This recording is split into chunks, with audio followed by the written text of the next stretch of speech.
Hey gang, welcome back to Homemade Heroes. I am Jay, your GM player and guide, and this is our episode number 7 of Shadows of Sunder. If this is your first time joining us, you might want to head over and watch our session 0 or episode number 1 first, as we are partway into this particular adventure. And if you've been watching right from the start, you've probably noticed that I've got some different things going on here. I've got my ambient blue light in the background. I've got a pop filter here in front of my mic, just trying to improve the quality of the audio and video so that you can enjoy the videos even more. So here's a quick recap of what happened in our last session. Finistarial had burst into this large room containing what appears to be a dragon of some kind. Reptilian, winged, with huge eyes. Along either side of the room were cages containing animals, beasts, monsters of various kinds. At the back of the room, where the being they came to know as Dularalta, the Keeper, resides, there were treasures, gold, jewels strewn across the floor and in casks and barrels, in chests, along with items of curious technology, metallic parts that almost seemed human in nature, arms and hands, legs, heads, strange technologies that none of our party were familiar with. After a short conversation, Dularalta takes Finistarial captive, reaching down a hand and picking him up. It requires that Nanna and Tulip perform a small task for her. The finding of an item.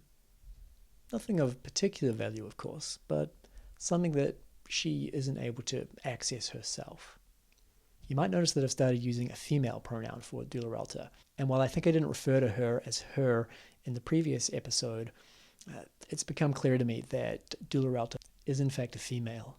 Leaving Finistarial in Dularalta's tender care, Nanna and Tulip follow a small-wheeled automaton lower down into the dungeon. They notice that small droplets are falling from the 20-foot ceiling, and this appears to be some kind of acid, as it soon starts to burn through their clothes and when encountering their skin, causing damage. Continuing to the back of the room, they eventually find the device that Dularalta is looking for. A panel, a metallic panel with small nodes and lights on it.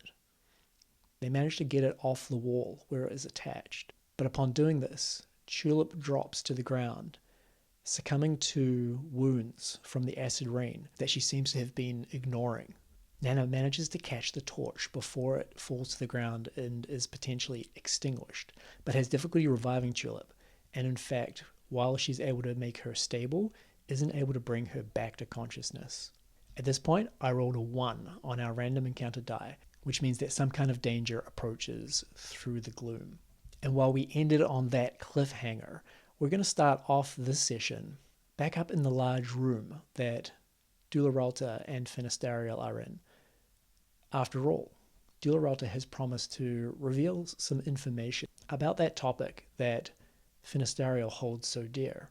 The world as it was before the Sundering, and possibly even how the Sundering came about.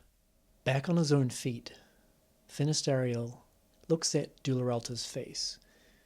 She has lowered her body slightly, spreading her wings so that the wingtips touch the floor, and brought her neck down so that her face is now level with Finistarial's own. So, what would you like to know, Finistarial? I can tell you tales of the machines that I have built, of the beasts and animals, monsters that I have captured or created. I can tell you about the Sundering, what brought it to pass, or perhaps you would like to know about the world before the Sundering. The lords who ruled Sunder before it became Sunder. The gods that no longer exist. I was here for it all, and would be willing to part with a small amount of lore. Seeing as Nanna and Tulip are being kind enough to do me a small favor. So, what do you want to know? Finistarial's long, pointed ears seem to perk up at this storehouse of knowledge that Dularalta, the Keeper, seems to contain. I must admit, Dularalta, that the thing I'm most interested in is the world before the Sundering.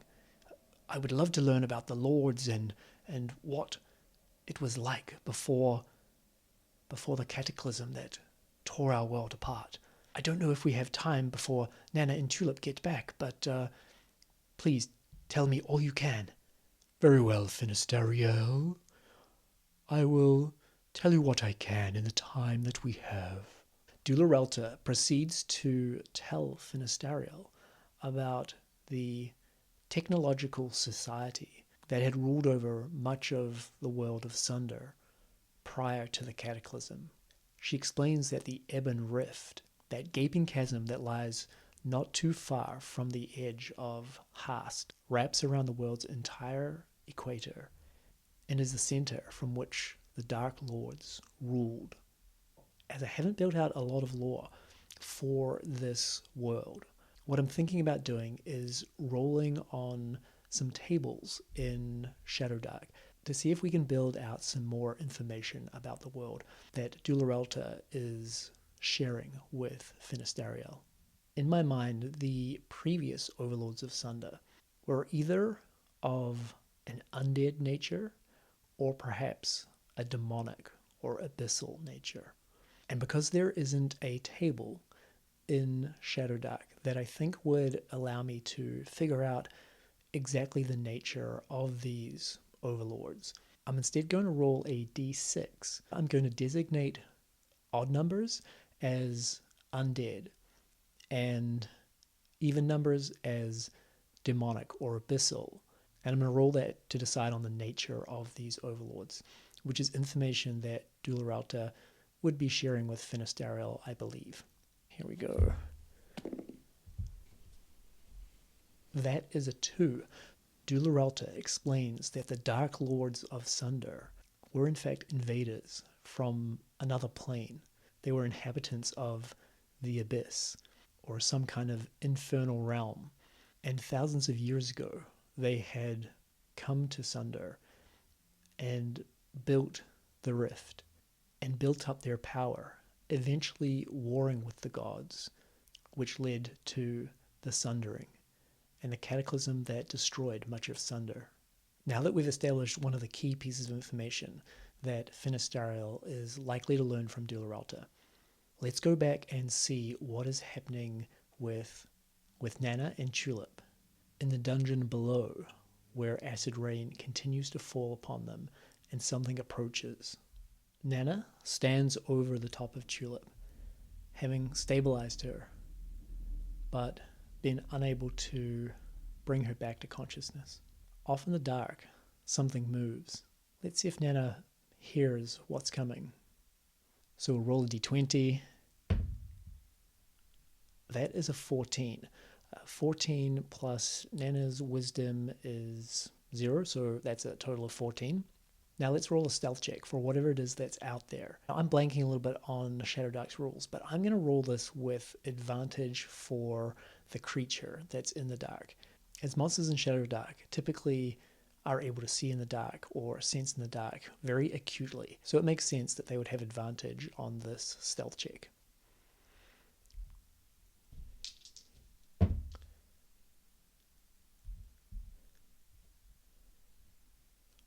That's a natural 20. Okay, so Nanna peers around, her ears and eyes straining off into the darkness. But she hears nothing. She sees nothing beyond that circle of torchlight that surrounds her. Let's find out exactly what that is out and approaching Nanna and Tulip. Once again, we are going to be using the ruins random encounter table. So let's roll our D100 and see what we get.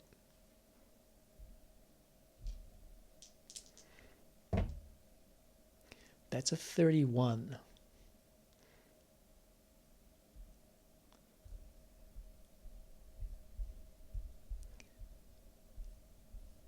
Two D4 bandits shatter lanterns and set up a hasty ambush. I don't think that really makes sense here. So let's try something else. That is 76. And 76. An ettercap spins web cocoons around its still living prey. Because of the situation that we've already described, we're going to change that slightly. And instead we have an ettercap stalking through the darkness towards Tulip and Nanna. Here you can see our distance table, and we are going to roll to see how far off this ettercap is.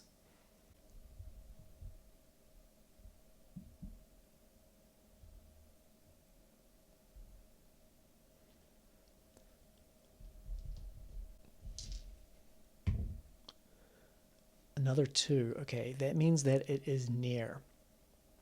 And remember, near in Shadowdark is about 30 feet, while close is like right on your doorstep, right at the tips of your toes. I also want to establish what direction this ettercap is coming from. Is it coming from directly in front? Is it coming from the side or from behind? Now, I would say that the ettercap is smart enough to try and stalk prey from behind. However, Nanna and Tulip are sort of up against the wall, close to the back of the room. Therefore, it's a little more likely to be coming from the sides. So this is what we're going to do. I'm going to roll a d6. 1 to 2 is from the left, 3 to 4 is from the right, and 5 or 6 is from directly in front. Let's see where it's coming from.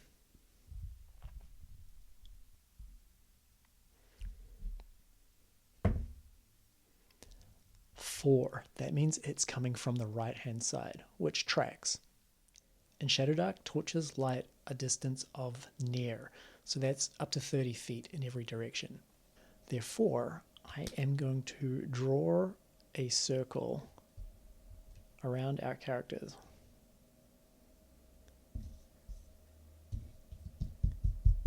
Which shows how much distance they can see. This is our ettercap, which is stalking in from the right-hand side. Because Nanna has no sense that the ettercap is there and Tulip is unconscious, the ettercap is going to get to act first in initiative order. This will be followed by Nanna, and then back to the ettercap, because Tulip is not waking up. So the ettercap is going to charge in and try to take Nanna unawares. Their movement gets them right to Nanna's side. Hearing the skittering of clawed feet coming across the stony surface towards her, Nanna begins to turn and is greeted by the sight of a purple-furred, almost spider-headed humanoid, long gangly limbs and mandibles gnashing together as it dives in and tries to bite Nanna. Let's roll an attack roll for the ettercap.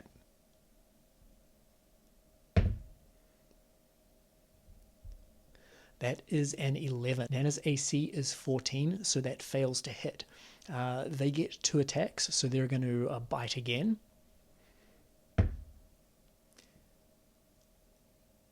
That's an 11 again.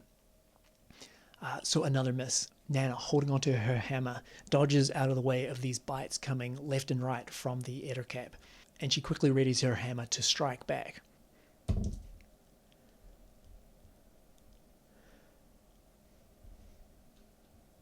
That is a 6 plus 2 is 8. I don't think that's going to be enough. No, that's definitely not enough. So the ettercap attacks again.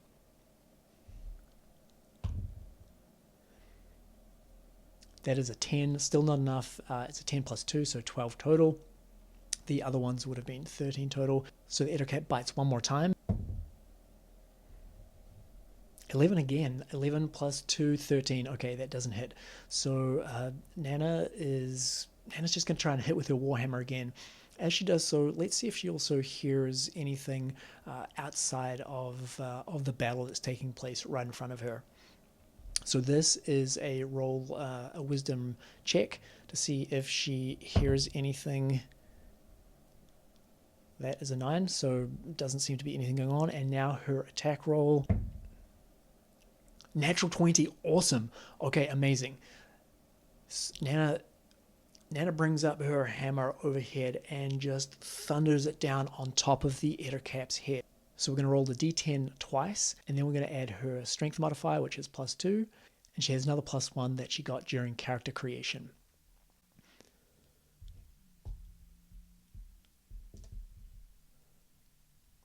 So this is my first roll of the 1d10. That is a 1. Oof, rough. And that is a 10. So 11 damage plus 11 damage plus 3 is 14 damage. Her hammer, thundering down, splits the head of the Ettercap open. Liquid and matter splatters out of the carapaced head.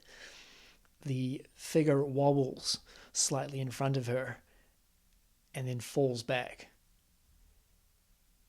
Dead. Okay.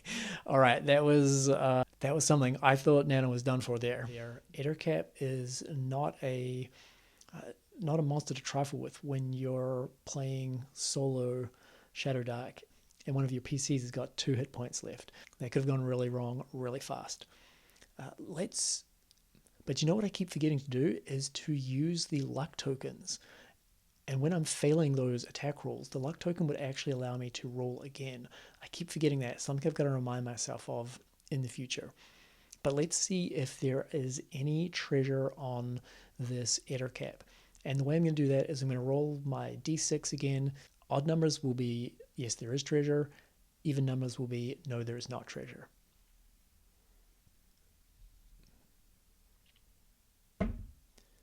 That's a 1, so we have some treasure. We'll roll our D100 to see exactly the nature of that treasure. 00 and a 3, so that is a 3. Looking at our treasure table here, that is a muddy torch worth 2 copper pieces. However, it is a torch, and torches are, well, could be currency in Shadowdark. They're certainly very useful. So Nanna is going to tuck that away in her backpack. I am going to make a quick note of that to the side here. I love these piezo flip mats, as you can just use a dry erase marker, write down notes as you go, and I don't have to be messing with some sort of book or journal to record everything until after I've finished playing the game. Nanna looks over the body of the Ettercap in front of her, half disbelieving that she has managed to vanquish this foe as quickly as she did. It was a close thing, however. If that Ettercap had landed one of those attacks, she would probably now be the one lying on the ground, and she thinks about how vulnerable she is here by herself, having to defend an unconscious comrade and somehow make it back to Finistarial and Dularalta. With that, Nanna puts her hammer and the muddy torch in her backpack and grabs onto the scruff of Tulip's tunic. She starts to drag Tulip towards the other side of the chamber and the stairs that lie at that end. Let's roll a strength check for Nanna to make sure that she is able to both carry her backpack and also drag Tulip across the floor. Nanna is reasonably strong, and Tulip is a smaller sized character, but being a dwarf, she's reasonably robust. Let's see how this goes for Nanna.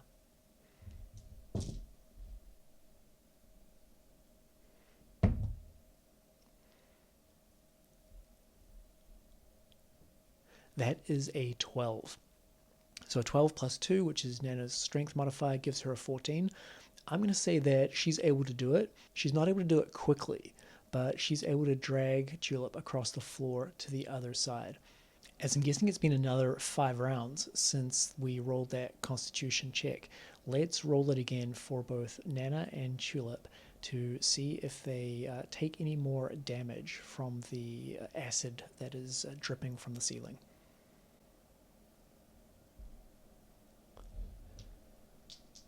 So Tulip is the black die and Nanna is the purple die. That is a 19 for Nanna. And a natural 1 for Tulip. That is not good. So Nanna is safe from the acid damage. However, Tulip takes more damage. And recall that she is already at 0 HP. This is going to start the death timer and force her to make death saves. So 1d4 for damage. That is a 4. And if you recall from our last episode, 4 means that she takes 2 damage, as I was using 1 to 2 as 1 damage or 3 to 4 as 2 damage. So I'll note that damage down here, 2 HP, which means that death timer is starting to tick down. We'll roll the d4 again to see how many rounds the death timer is going to last for.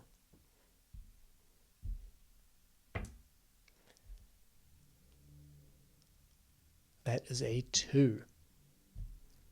And that 2 means that Tulip has 2 rounds to roll a natural 20 and recover, or for Nanna to stabilize her. So here goes Tulip's first death saving roll.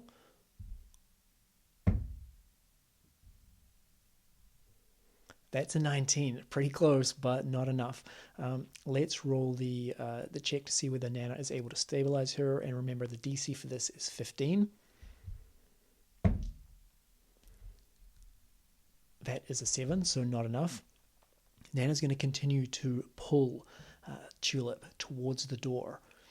As she does so, she hears that beep beep, and the little wheeled automaton rolls up alongside Nanna and seems to look at Tulip and then look at Nanna and then trundle off, leading the way back towards the stairs. Okay, we're going to roll our final death saving throw for Tulip to see whether she survives, and we'll roll one more stabilizing check from Nanna too. So let's do the roll from Tulip first. That is a 4. She does not save. Okay, if Nanna doesn't get a 15 or higher on this roll, Tulip is going to die. Okay, natural 20. All right, unfortunately, that doesn't bring Tulip to her feet, because that was Nanna's roll to see if she stabilizes her. She does manage to stabilize her, again, kind of slapping her face and saying to Tulip, "It's okay, lass. We'll get out of here. I'm going to look after you, okay? We'll get back to Finistarial, and then we'll make it back to Hast. Stick with me. Stick with me." Their automaton guide now leading them, Nanna manages to make better time to the steps. Nanna heaves on the back of Tulip's tunic, trying to pull her up the stairs, while the small automaton waits below, looking up towards them, unable to move up or down the stairs itself. So now that Nanna has moved Tulip out of the room with the acid rain falling from the ceiling, she is gradually, very slowly, able to drag Tulip up the steps, and subsequently makes her way back towards the hall where Dularalta and Finistarial await. In the darkness, at the bottom of the steps, the small automaton sits. Beep beep. That, folks, is where we are going to end our episode for today. Definitely an interesting one. I'm still getting to grips with the mechanics of Shadowdark, and I think that's just through not playing often enough. But the story here is starting to come together, and I'm keen to see where it goes now that Nanna has located the item for Dularalta and will hopefully soon be regathering Finistarial into her care. Thanks for watching today, folks. Please leave any comments or questions down below, and farewell for now.